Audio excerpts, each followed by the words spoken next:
Nous en venons à la question de M. Jean-Marie Tétart, à Monsieur le ministre délégué auprès du ministre de l'Économie et des Finances chargé du budget sur la participation des entreprises de la Grande Couronne au financement du Grand Paris. Oui, Vous Monsieur avez le la parole, Président. mon cher collègue. Monsieur le Président, Madame la Ministre, les différents pôles secondaires de la région rurale de la région Île-de-France ont été considérés heureusement par les SDRIF successifs comme des pôles de développement devant agglomérer services et emplois. Les communes et intercommunalités ont enchaîné sur ce vœu du SDRIF en faisant preuve d'un dynamisme qui permet d'offrir effectivement zones d'activité attractives avec des prix d'acquisition, des fiscalités locales, des services offerts adaptés. La redevance bureau liée au Grand Paris est venue briser cette dynamique. En effet, dans ces franges de l'Île-de-France, comment peut-on imaginer que des opérateurs économiques à qui on offre de terrain de l'ordre de 50 € le mètre carré de terrain soient ensuite taxés à hauteur de 71 € le mètre carré de bureau ou 11 € le mètre carré de stockage? La réponse est simple, ils passent à quelques kilomètres en région centre ou en département Eure-et-Loir. Dans de telles conditions, un entrepreneur ne peut pas accepter d'être solidaire à cette hauteur du financement du Grand Paris, infrastructure qui ignore les Yvelines et surtout qui ne lui apportera rien en matière de déplacement de sa main-d'œuvre qui est locale ou qui vient d'Eure-et-Loir. Les collectivités locales ne peuvent pas non plus accepter d'avoir, quelque sorte, investi et de voir leur dynamisme économique ruiné par cette contribution. Elles ne peuvent même pas espérer que cela améliorera les déplacements de domicile-travail de leurs habitants, puisque seulement 8% de leurs habitants sortent du département des Yvelines pour y travailler. Sanctionnées lors de leur installation par cette redevance Grand Paris, elles le sont ensuite chaque année par la taxe Grand Paris sur la base d'un zonage sans rapport avec ce que le Grand Paris apportera à ces zones. Elles le sont aussi de manière permanente par le versement transport dont le STIF est le bénéficiaire, qui est un taux hors de proportion avec les services rendus pour cette zone rurale. Les acteurs économiques de cette partie rurale sont donc des contributeurs nets au transport francilien au Grand Paris, sans en retirer le moindre service pour leurs entreprises ou leurs propres salariés. Dans ces conditions, que compte faire le ministre pour réparer cette situation dangereuse pour les franges franciliennes que le SDRIF veut conforter et qui est donc en totale contradiction avec ses objectifs? 1. Comment ramener la redevance bureau en zone de frange à une valeur symbolique de solidarité? 2. Passer d'une taxe calée sur un zonage aveugle à une assiette tenant compte de la valeur locative, donc des plus-values liées à la desserte transport? Et enfin, comment affecter une partie des recettes du versement transport à la desserte spécifique de ces pôles secondaires de développement? Je vous remercie. Merci. La parole est à Madame la ministre déléguée auprès du ministre des Affaires étrangères chargée des Français de l'étranger. Vous avez la parole. Merci, Monsieur le Président. Monsieur le député, vous avez appelé l'attention du ministre du Budget, qui vous prie de l'excuser pour son absence, sur la participation des entreprises de la frange francilienne au financement du Grand Paris et au développement des transports en Île-de-France.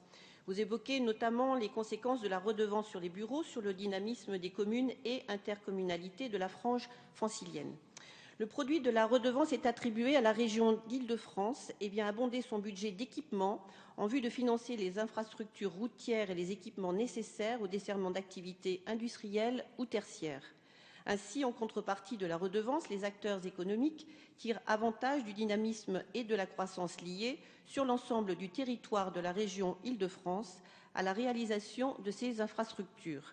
Il n'est donc pas exact de dire que les acteurs économiques de la partie rurale de la Grande Couronne francilienne ne retireraient pas une contrepartie en termes de services pour leurs entreprises et leurs propres salariés. En ce qui concerne maintenant les tarifs appliqués aux locaux à usage de bureaux qui ont été revalorisés à 40,80%, ils étaient inchangés depuis 1989.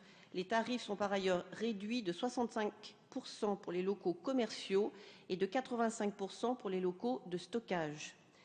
Le zonage actuel sur lequel repose la redevance bureau est issu, quant à lui, de la loi numéro 2010-1658 du 29 décembre 2010 de finances rectificatives pour 2010 qui a modifié, à compter du 1er janvier 2011, la redevance pour création de bureaux.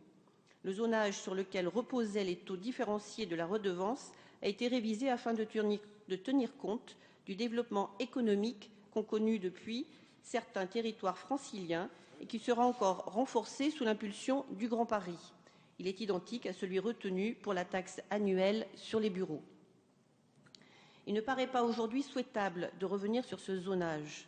En effet, dans le cadre des travaux pour le plan de mobilisation des transports et du Grand Paris, la réflexion a abouti à retenir un zonage unique pour les 3 prélèvements: redevance, taxe annuelle et versement transport. Par ailleurs, le périmètre de l'unité urbaine a été retenu afin de prendre en compte un périmètre incontestable qui relève de l'INSEE, stable et permettant de tenir compte du développement de l'agglomération. Ainsi, les modalités de fixation de la redevance permettent son application équilibrée et proportionnée sur l'ensemble des territoires franciliens. La réflexion à laquelle vous tenez sur l'évolution de l'assiette de la redevance pour tenir compte de la valeur locative des locaux a été initiée s'agissant de la taxe sur les bureaux, dans le cadre du groupe de travail mis en place par le préfet de la région Île-de-France, qui a remis son rapport au mois de juillet 2012. C'est à partir des simulations de taxation sur les valeurs locatives révisées que le gouvernement pourra expertiser les effets d'une telle modification d'assiette et les perspectives de son application à la redevance. Réponse, M. Dard. Oui, Madame la Ministre, nous n'ignorons pas l'historique qui ont conduit la fixation des zonages, des taux, etc. Il n'en reste pas moins qu'il y a un véritable handicap qui est aujourd'hui porté aux entreprises de la frange francilienne. Par exemple, dans ma commune, qui est à 3 km de l'Eure-et-Loir et de la région centre, il est évident que nos entreprises ne peuvent pas résister parce qu'elles doivent à la fois contribuer au financement du système de transport de l'Île-de-France, tout en assurant elles-mêmes la prise en charge du transport de leurs propres employés, quelquefois par des dessertes de bus, par des ramassages, etc. Et donc, on ne peut pas à la fois vouloir développer des bourgs en frange francilienne et les pénaliser de cette façon. Merci. Nous en venons